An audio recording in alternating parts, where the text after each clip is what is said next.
Francisco Valdez, who is the artist behind Genenis. Francisco, can you tell us a little bit about the collection of artwork you have for us today?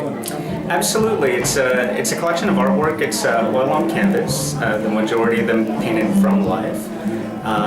Myself and my friend Stephanie Tranchtenberg, we were from LA and we worked from the same models and we were from life. It's a subject that's very dear to our hearts. Genesis in the Bible has provided imagery for artists for thousands of years. This is our chance to do our take on it.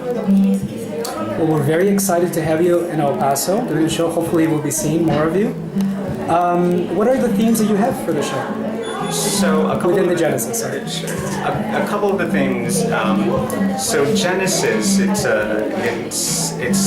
an ongoing thing. Like, it's something that I really believe creation is constant. A lot of people think that Genesis is something that happened thousands of years ago and that's the end of the story. But my contention is that Genesis is happening now, and a lot of the works consist of moments in Genesis. I have an Adam, I have an Eve, I have Lot's wife and his daughters. A lot of stories from Genesis. I'm not religious at all, but I know the stories through having been raised with them. You know, that it's a part of the tribal knowledge. It's part of growing up in Western civilization. You just become familiar with these stories. One of the main themes of the show is the idea of a bride. In Genesis, the reader's introduced to a ton of brides. There's Rachel, Leah, and Sarah, and Hagar, and Dinah. And the idea of the bride is that these women, when you meet them, they're little girls, and you have no idea that they're going to go on to be mothers of nations. So the challenge to the viewer, I think, is to recognize when you see a young woman walking on the street, would you recognize, a matriarch? So it's one of the main things of the show.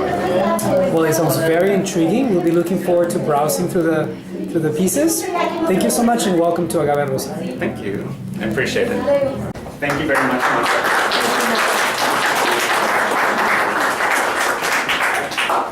Martha mentioned this is actually my first show, which is part of the reason that I called it Genesis.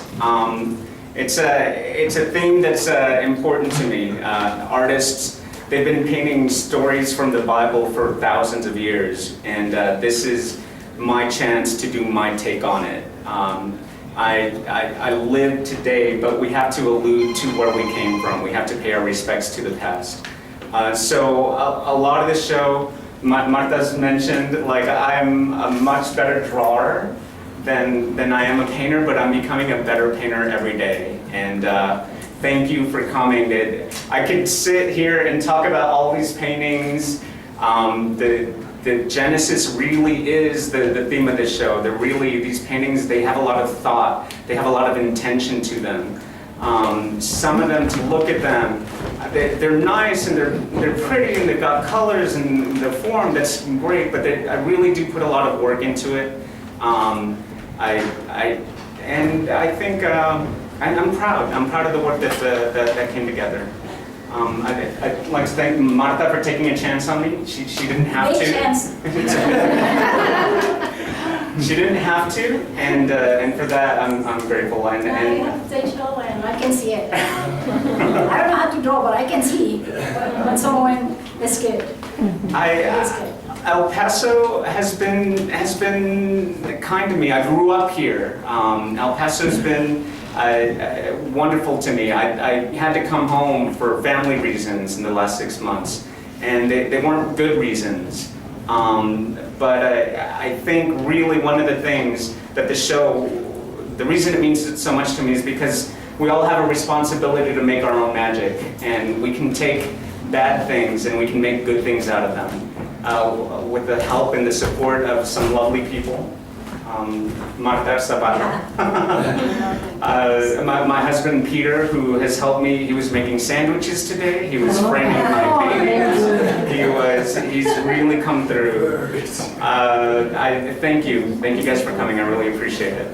Frank is going to be here. explain one of the paintings, the one on the chimney? Yeah. Oh, okay, I can, this actually, I've been asked to explain Lilith, the painting above the chimney. And the story behind it is that in the Jewish version of Genesis, Adam actually had a first wife. Eve was the second wife. And in the Jewish version of Genesis, Lilith came first.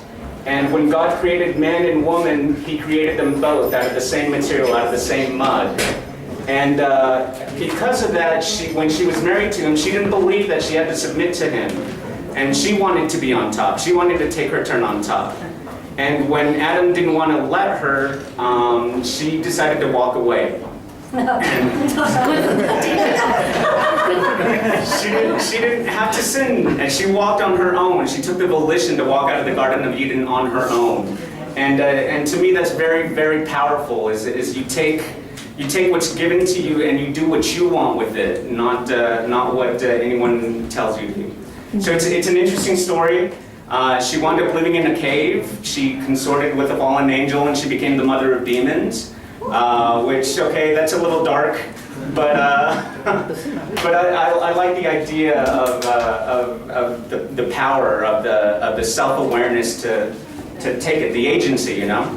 So that's my Lilith for the show.